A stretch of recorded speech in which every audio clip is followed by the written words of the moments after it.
Halo saudara, dari Arlington, Virginia, saya Helmi Yohanes dan tim VOA kembali hadir dengan serangkaian berita Amerika Serikat dalam segmen Sapa Dunia. Kami awali dengan operasi penyelamatan 4 sandera warga Israel yang ditahan militan Hamas sejak 7 Oktober tahun lalu. Operasi dilancarkan militer Israel di wilayah padat penduduk di Gaza Tengah, sehingga dilaporkan menimbulkan banyak korban warga sipil Palestina. 4 sandera yang diselamatkan terdiri atas 3 pria dan 1 perempuan, yakni Noah Argamani, yang diculik dari Festival Musik Nova pada 7 Oktober lalu. Mereka disandra selama 264 hari dan kini telah kembali ke Israel.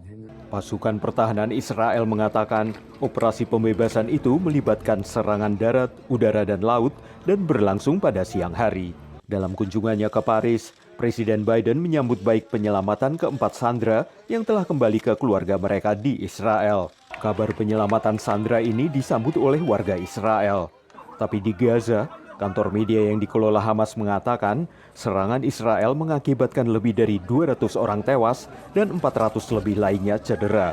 Israel membantah angka itu dan mengklaim korban kurang dari 100 orang. Hamas menyebut operasi Israel itu sebagai pembantaian dan menuduh Amerika Serikat terlibat dalam kejahatan perang yang dilakukan di jalur Gaza. Operasi penyelamatan ini terjadi pada saat perundingan bagi kesepakatan gencatan senjata tampak terhenti dan meningkatnya tekanan pada semua pihak agar menyetujui gencatan senjata dan membebaskan para sandera. Saudara, kelompok warga Kurdi yang didukung Amerika Serikat menunda pemilu di wilayah Suriah Utara di tengah peringatan Turki bahwa pemungutan suara itu adalah sebuah langkah menuju kemerdekaan.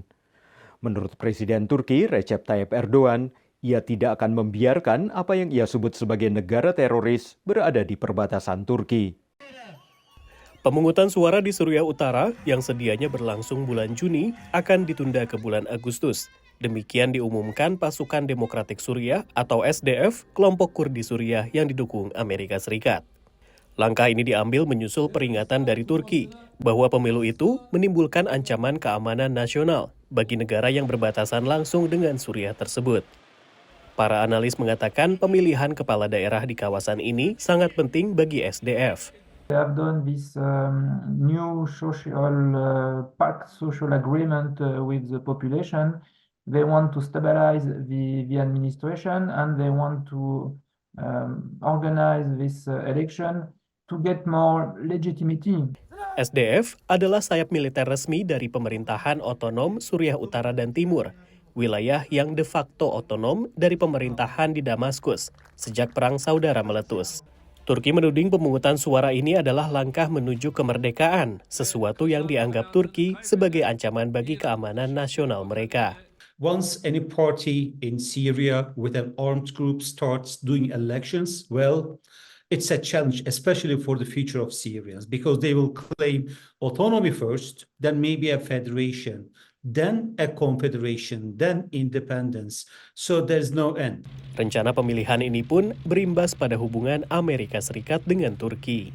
I think from a US perspective, elections just make it a tidbit harder to manage relations with Turkey. And they worry that SDF holding elections could trigger a sort of a dramatic response from Turkey, perhaps an incursion. Sementara itu, pasukan Turki telah memborbardir wilayah yang dikuasai Kurdi Suriah dan juga menarget tokoh-tokohnya. Dari Washington DC, demikian laporan tim VOA. Beralih ke ikan dalam kaleng yang semakin bervariasi jenisnya dan juga lebih sehat, sehingga sempat menjadi viral di media sosial pada saat pandemi COVID. Di Amerika kini bermunculan restoran dan bar yang khusus menyajikan ikan kaleng, didukung oleh sejumlah produsen lokal yang mengutamakan sisi berkelanjutan dari penangkapan ikan. Sebuah bar di San Francisco, negara bagian California, menawarkan beragam pilihan makanan untuk dinikmati sambil minum. Salah satunya ikan kaleng, tinggal dibuka dan disajikan kepada pelanggan. We are operating as a bar without a kitchen license, so one of the great easy solutions to that conundrum is definitely the tinned fish idea. This is a concept that's been around in Europe for hundreds of years, but is really new here in the U.S.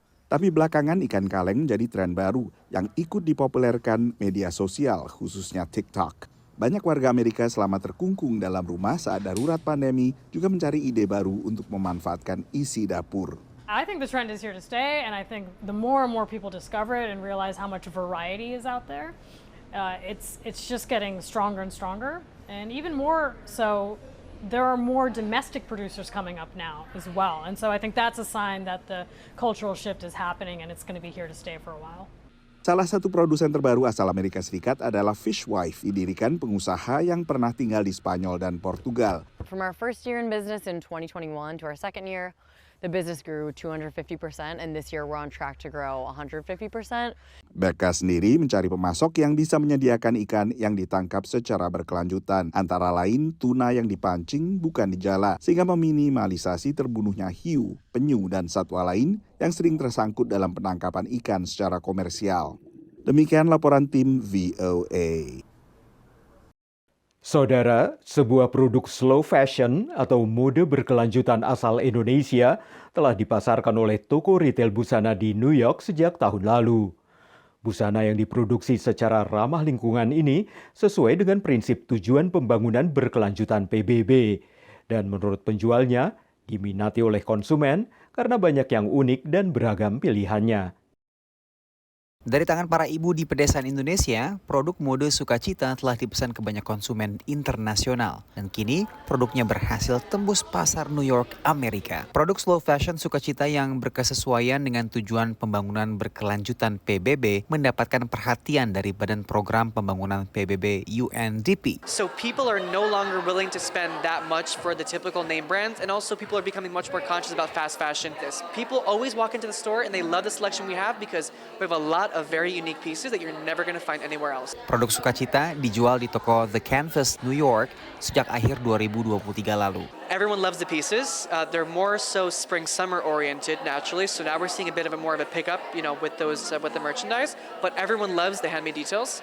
Tren slow fashion yang ramah lingkungan dan menghargai tenaga pekerjanya kini terus naik daun.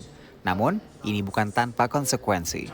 One of the problems with heritage craft is that in order to pay people a living wage to do it, the cost of that living wage gets passed on to the consumer ultimately. Harga Sukacita tergolong tidak murah, berkisar di Rp260.000 untuk aksesorisnya hingga Rp12 juta seperti koleksi beskap yang pernah dikenakan vokalis Coldplay Chris Martin. Yang kemarin sempat Chris Martin itu tuh ada yang bilang kayak, wow, itu bisa beli motor or something gitu. Melalui pesan di label pakaiannya, Sukacita mengedukasi pembeli bahwa harga mahal bukan hanya untuk kualitas baju, namun juga manfaat penghidupan layak yang diterima melalui upah para pengrajinnya. Mulai dari petani kapasnya sendiri, itu kita memberi impact kepada mereka.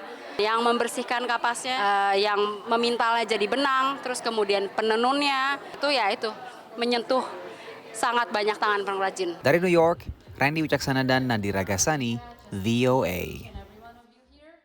Saudara, kami akan kembali dengan Sapa Dunia Senin depan. Terima kasih atas perhatian Anda. Dari Arlington, Virginia, saya Helmi Yohanes dan tim VOA.